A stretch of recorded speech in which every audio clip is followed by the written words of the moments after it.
आज जम्मू कश्मीर की सदन के अंदर 7 साल के बाद जो है जम्मू कश्मीर का बजट पेश हुआ। जिस बजट के अंदर जो है काफी चीजों को जो है वो फराहम किया गया जो नेशनल कॉन्फ्रेंस के मैनिफेस्टो के अंदर था। आपको बता दें कि इसके ऊपर टिप्पणियां आना भी शुरू हो चुकी हैं। Leader of opposition Sunil Sharma ji की तरफ से यह कहा गया है कि ये जो बजट पेश किया गया है ये सारा का सारा बजट जो है वो सेंटर की गवर्नमेंट यानी प्रधानमंत्री की स्कीमों के ऊपर आधारित है। वहीं पे युद्धवीर सेठी जो कि जम्मू ईस्ट के एमएलए हैं, उनका यह कहना है कि अगर प्रधानमंत्री नरेंद्र मोदी जी नहीं होते तो जम्मू कश्मीर का कोई भी बेली बारस नहीं होता, जो उनके अल्फाज थे। आपको बता दें कि इस बजट के अंदर नेशनल लॉ यूनिवर्सिटी जो है वो डेवलप की जाएगी। 50 करोड़ रुपया जो है वो अलग से इसके लिए जो है वो रखा गया है। उमर अब्दुल्ला ने zero stamp duty property paper के जो ट्रांसफर किए जाते हैं ब्लड रिलेटिव्स के अंदर, वो इसके अंदर फराहम किया है। जो मीडिया कर्मी है उनके लिए भी जो है रिवाइवल ऑफ प्रेस क्लब्स का जो जम्मू और कश्मीर में है उनके लिए भी जो है वो चीजें फराहम की हैं। वहीं पे 10 करोड़ रुपया 6 नए हेलीपैड जो है वो जम्मू कश्मीर में बनाए जाएंगे, उसके लिए भी 10 करोड़ रुपया जो है वो फराहम किया है। और साथ ही साथ आपको बता दें कि पीर खो और रंजीत सागर डैम जैसे और शिवखोड़ी जैसे इलाकों के अंदर भी जो है टूरिज्म को जो है वो एक्सपेंड किया जाएगा। इसके ऊपर आप बातचीत करने के लिए ठाकुर यशवर्धन सिंह है, इनसे हम बातचीत करते हैं। यशवर्धन जी, ये जो बजट पेश किया गया है तो ये पब्लिक फ्रेंडली बजट, लेकिन कहीं ना कहीं एलओपी नाराज है, विपक्ष के लोग नाराज हैं। वो कहते हैं कि ये जो बजट है ये सारा का सारा प्रधानमंत्री की स्कीमों के ऊपर जो है वो आधारित है। इसको लेके आप क्या कहेंगे? पहले तो बहुत बहुत शुक्रिया आपका यहाँ आने के लिए। सबसे पहले मैं एक बात बोलना चाहूंगा कि ये जो बजट जनाब उमरुद्दुल्ला साहब ने पेश किया है एज ए फाइनेंस मिनिस्टर, आप शायद जानते होंगे कि फर्स्ट टाइम मेरी होश में जब से मैं पैदा हुआ हूँ कि किसी चीफ मिनिस्टर साहब ने as a finance minister budget को असेंबली में पेश किया है। तो एक बहुत बड़ी बेहतरीन डिसीजन था ये उमर साहब का जो उन्होंने आज यहाँ पे बजट पेश किया। शायद आप लोगों ने बजट आज पूरा सुना होगा असेंबली में, और आपने देखा होगा कि उमर साहब ने जो स्टेप्स लिए वो स्टेप्स वही लिए जो हम कमिटमेंट इस कुछ महीनों में और सालों में खत्म कर पाए। सबसे पहला जो डिसीजन था 10 केजी जो राशन का एएवाई के लिए उन्होंने किया फ्री 200 यूनिट का, जिसका बहुत चर्चा आपने देखा पिछले दिनों से लोगों ने सरकारों ने उठाया हुआ था। बीजेपी ने बोला था कि ये 200 यूनिट कैसे देंगे, क्या देंगे। 200 यूनिट आपने देख लिया बीपीएल लोगों के लिए मुफ्त कर दी गई। और खासकर जिस जिले से मैं रहने वाला हूँ, रजौरी पुंछ के इलाके से, वहां जो हमारे गुज्जर बकरवाल भाई होते हैं वो 5-6 महीने के लिए कश्मीर जाते हैं और के बिना आज उनको बहुत राहत की सांस पड़ी होगी। बिजली की बिल ना है, 6 महीने के बाद आते थे, उनका बिजली का बिल बना होता था पिछले सरकारों में, और बेचारे वो रो रो के बिजली का बिल देते कि सूद पे सूद दिए जाते थे, क्योंकि पैसा तो है नहीं हमारे लोगों के पास इतना कि वो बिजली के बिल 6-6 महीनों के थे, तो सूद पे सूद लगता था और बेचारे वो परेशानी से जाते थे। आज उनके लिए बहुत बड़ी बात है। और हमारे खासकर हमारे जम्मू कश्मीर के हर इंसान के लिए जो बीपीएल गरीब आदमी है जो बहुत मुश्किल से अपना रोजगार के देता है, तो वो बिजली के 200 यूनिट से ऊपर बिजली गरीब आदमी नहीं यूज करता, कोई इंसान नहीं यूज करता। ज्यादा बिजली जो यूज होती है वो कमर्शियल 200 यूनिट से ऊपर। यशु जी, मुझे एक चीज बताएं, सीजनल टीचर, वोकेशनल टीचर्स, इनका कहीं पे जिक्र नहीं है।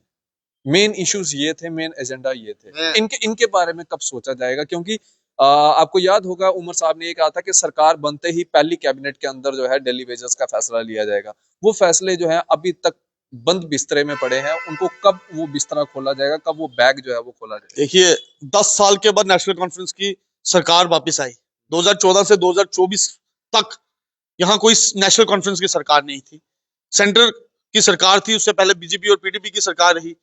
मुझे पता 10 साल में उन्होंने क्या किया, कुछ नहीं किया। आज अगर हमारे मुख्यमंत्री साहब लोगों के भलाई के लिए सोच रहे हैं तो उनको कुछ वक्त देना चाहिए कि स्टेप बाय स्टेप डिसीजन ले। मुझे आप एक बात बताएं, अगर हम सारी चीजें आज अनाउंस कर देते बजट में, अगर हम उसको पूरा ना कर पाए तो वो अच्छा है लोगों के लिए। खोखले वादे तो नहीं हम कर सकते बाकी पार्टियों की तरह, हम वही वादे करेंगे जो हम पूरे करेंगे इस साल। जो वादे हम अगले साल पूरे करेंगे उसको हम अगले साल बात करेंगे।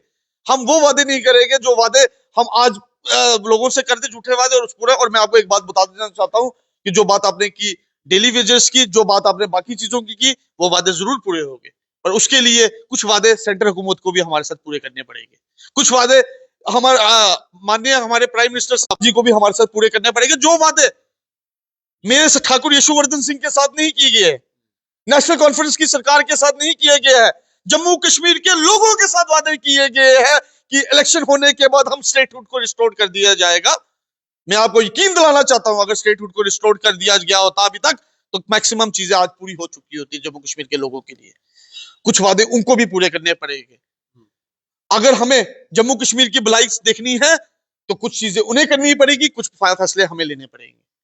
तो ये सेंटर के साथ चलना पड़ेगा। देखिए सेंटर, देखिए आप देखो, जब आप एक हिंदुस्तान, हम हिंदुस्तान का एक गुलदस्ता है, तो सेंटर के साथ तो आपको चलना ही है ना, सेंटर से तो आपको बातचीत रखनी है ना। अगर वो स्टेटहुड नहीं देंगे, आप मुझे बताया स्टेटहुड नहीं देंगे। भी ये कहती है या पीपल्स कॉन्फ्रेंस ये कहती है कि आज उमर अब्दुल्ला साहब जो है वो मोदी जी की जुबान बोलते हैं, भाजपा की जुबान बोलते हैं सेंटर के साथ। तभी मेरा ये सवाल था, सेंटर साथ चलना जरूरी है। देखिए आप किस पार्टी की बात करते हैं, पीडीपी की आप बात करते हैं, जब वहीद परवा साहब की बात करते हैं, जो वहां एमएलए बैठे हुए, हुकूमत नहीं बनाई होती। आज ये जो हम जो राइट्स, पीडीपी का कसूर है। ये जब हुकूमत इन्होंने बनाई, स्टेटहुड हमारी गई, 370 हमारा गया, किसकी गलती की वजह से गया? इसी पीडीपी पार्टी का। ये 25 एमएलए थे, आज 3 एमएलए में आ गए। किन लोगों ने क्यों नहीं इनको मैंडेट दिया?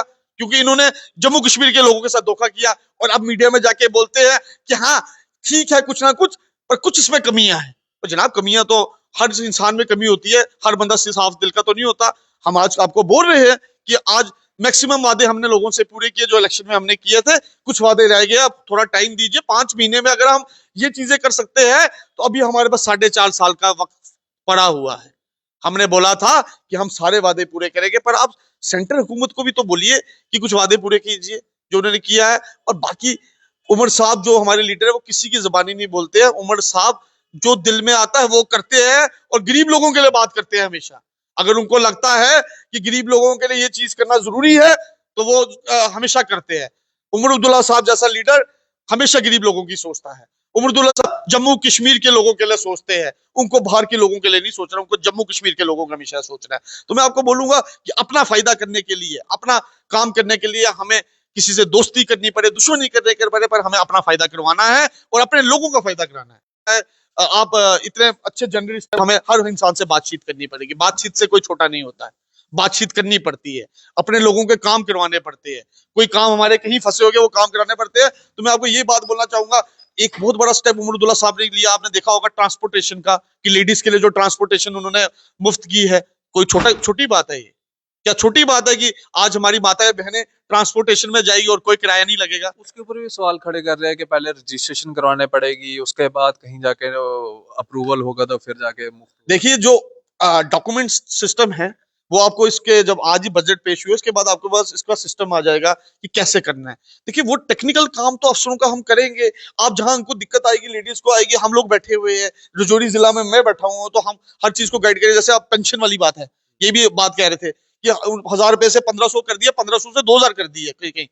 अब मुझे बताए, मैं कालाकोट से विधायक की इलेक्शन लड़ा, हार गया, अब मेरा क्या काम है? यही माताएं बहनों की पेंशनें लगाना। बैठा रहूंगा अपने दफ्तर में, रोज फाइल लेके सोशल वेलफेयर के दफ्तर चला जाऊंगा, जो जेब से जो फोटो स्टेट भी होगा वो भी अपनी जेब से कराऊंगा, और अपनी माताएं बहनों की पेंशन की कोशिश करूंगा लगाने की। देखिए काम तो खुद भी करना पड़ेगा ना, अब कोई हमारी थाली में तो खाना नहीं देगा। अगर कोई स्कीम आ गई है, उस स्कीम के लिए हमें डॉक्यूमेंट्री सिस्टम पूरा करना है। तीसरी बात जो मेरी बहनों के लिए बहुत बड़ी बात आ गई, हमारे गरीब लोग, कालाकोट, सुंदरबनी, रजौरी जिला, पुंछ जिला, किश्तवाड़, पाडर, ये गरीब एरिया है। यहाँ पे लोगों के पास इतना सरमाया नहीं है अपनी बच्चियों की शादी कराने के लिए। अगर आज 50,000 से 75,000 कर दिया गया है तो उसकी भी फॉर्मेलिटी होती है कि आपको 1 महीना पहले कार्ड देना होता है। आपकी शादी में जो नाम है वही आपके बैंक अकाउंट में नाम होना चाहिए, क्योंकि स्कैम्स भी बड़े होते हैं। आपको पता, स्कैम्स भी आजकल दुनिया बड़ी शैतान है। कुछ लोग ऐसे कि झूठे नाम यूज करके करते हैं।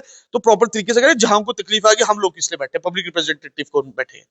मेरी मदर डीडीसी है, वो एक लेडी है, वो आपका काम करेगी वहां डिस्ट्रिक्ट जिला रजौरी में, जिनको मुश्किलात आएगी। मुझे सब लोग जानते हैं, मैंने इलेक्शन लड़ी, 22,000 वोट लिए। जहां दिक्कत आएगी लोगों के साथ हम कंधे से कंधा मिला के चलेंगे। अब इस कंफ्यूजन को ये लोग क्रिएट करते हैं, ये तो अपोजिशन का काम है। ये तो पीडीपी का काम है हमेशा कोई ना कोई कंफ्यूजन क्रिएट करना। शुक्र नहीं करते कि आज इतना बेहतरीन बजट है। आज तो मिठाइयाँ खाने का दिन है, आज तो ढोल बाजे लोग गरीब लोगों को बजाने का दिन है, आज तो खुशी का दिन है कि कम से कम नेशनल कॉन्फ्रेंस की जो सरकार है उन्होंने गरीब लोगों के लिए सोचा, जो वादा किया था उन्होंने। तो अब इनकी इनकी बातों को आप छोड़ दीजिए। और दूसरा बात जो वो आपने प्रॉपर्टी का वो बोला कि जो अगर मुझे अपनी मेरी मदर मुझे अगर कुछ गिफ्ट करती है तो उसमें पहले पैसे देने पड़ते थे और फ्री ऑफ कॉस्ट हो गया। तो हमारे लोगों के पास तो इतनी जमीनें है नहीं ना। यही होती है ना कि किसी के वालिद की डेथ हो जाए तो उसके बच्चे के नाम पे उसकी कोई 2 कनाल जगह है, एक मकान है, वो करना है। तो वो भी मुबारकबाद की बात है कि बेचारा आगे दुख में होता है कि कोई परेशानी में होता है, आज उसकी प्रॉपर्टी उसके नाम पे हो जाएगी और पैसा नहीं देना पड़ेगा। तो बहुत बड़ी एक पुण्य का काम हमारे चीफ मिनिस्टर साहब ने किया है जम्मू कश्मीर के लोगों के लिए। बहुत बड़ी बात होती है।